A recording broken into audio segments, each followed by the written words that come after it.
Lena and I got along right away. She was great. She's super outgoing.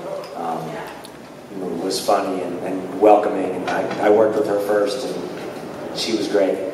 Thomas.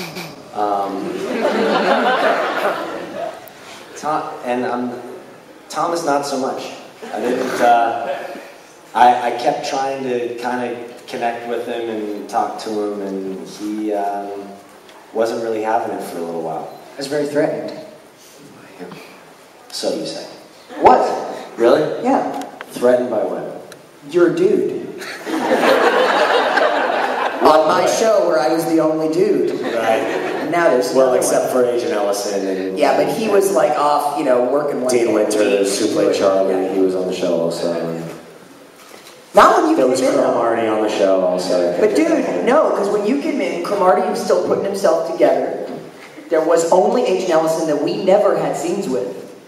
There was no Garrett, there was no side characters at all. It was literally me, Summer, and Lena, and I was the only guy in this show. It was Three's Company. In the show, and suddenly I was like, here's this guy who goes to the gym and was on some show for a long time. He was famous and cool and strong, and I was scared. I was very scared. I was like, fuck this guy, it's my show. But then I kind of really grew to like him. You're hard not to like. Summer is really timid and sweet and shy. Summer just she took a little while to really get to know, only because she doesn't open up very easily. It's like a Shih Tzu dog. Do anybody know those dogs? Yeah. A Shih Tzu? Yeah, I've always known Summer as a Shih Tzu. Big-eyed, pretty, but really timid, doesn't really open up at all, and then find out that they love you. Like a Shih Tzu. Huh. You and Summer are still friends? I love Summer, yeah. I've told her before. That she's a Shih Tzu? Yeah. She calls me a freaking toucan, so I think I can call her a Shih Tzu. She calls me a parrot. Why? We played this whole game where we were figuring out what everybody was as an animal. It's a long story, and we continued. And you were a parrot? It's a long night of shooting. Yes, I was a parrot. Okay. She's allowed to be a Shih Tzu. All right. You can share later. You're like a panther. By probably the third episode in, everybody, I got along great with everybody. There wasn't anyone on the set that I didn't get along with. We had an incredible cast and crew. It was just a great experience. It's rare that you work on a set where everyone clicks, and this set just worked. It worked from the bottom all the way to the top. James Middleton and Josh Friedman and John Worth were fantastic to work for. When they came to set, it's not like the fun would stop and everybody would be afraid that they were there and then worry about their job security. It was, Josh would come to set and be a big kid and be excited about the fact that he had a show being made that he created.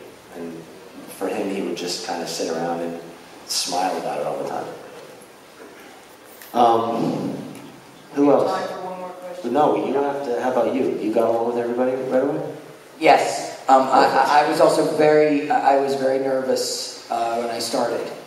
Because, I don't know, I was just, it's always scary. You don't know if you're going to like who you're working with, and et cetera. Had you seen the movies before you booked the show? Oh, yeah. Oh, yeah. So you were a fan of them? Oh, yeah. Big fan. So how much pressure did you feel? So much. John Connor? Terrified. So terrified.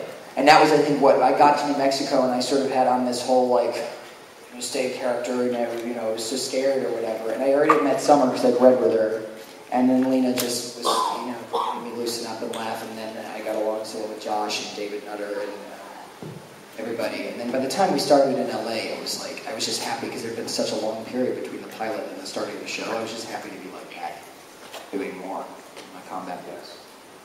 It was weird. It was weird for me coming in the fifth episode because you all had a Queen's Gambit world that was working. You all knew each other. I know. Well, I think that's why it was such a family element.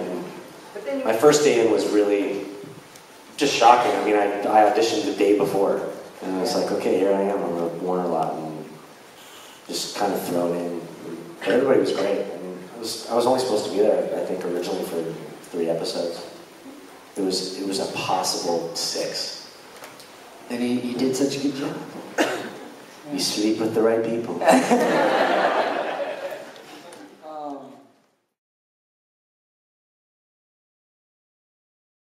Are we done?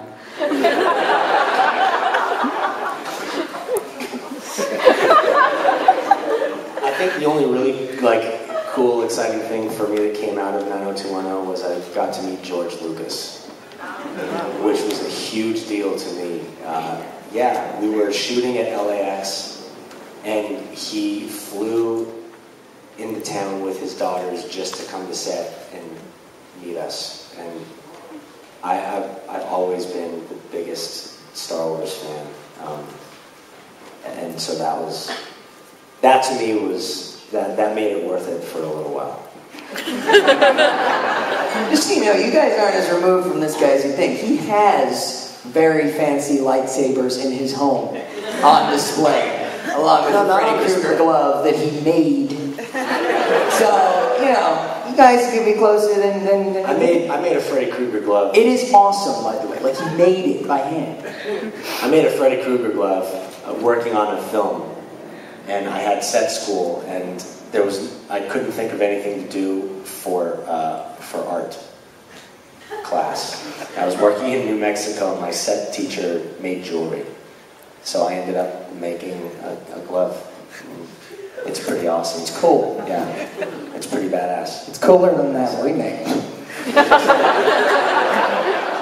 Did anybody see the... I already went through this yesterday. Let's just put it this way. There was a difference in hands of did you see it and did you like it. There was a massive difference in hand. Well, I only got one hand and she saw it and didn't. No. I work in a cinema, I had to see it. You know that when I went to see it... Thomas was great though, right? He was good. Thomas was awesome. Oh, well, thanks. I went to see it, in a movie theater just with the group of friends or whatever in San Francisco. And it was like opening night, and I went up to get the ticket from the lady, and she's like looking at me, and she's, one of those very, very bored, doesn't want to be there. And I'm like, so, you gonna see this movie? She's like, no, it looks stupid. The original. And I was like, really? She's like, yeah, all the kids are gonna be stupid, the killer's gonna be stupid, it's gonna be stupid. Okay, I'll see you afterwards. Glad you're not in the same screening I am. They need to stop remaking all the horror films and leave those alone. Don't you guys agree? Yeah. Freddy died when it was time to die, I mean, they already ran through those films. And there's a lot of movies that's happening too. Running out of original ideas. We are. So, guys, you guys got to write shit down. Yeah, write some shit. Plots, send it to the States. Because we're desperate. We're drowning over there. So. I mean, fuck people, they remade 90210. Come on.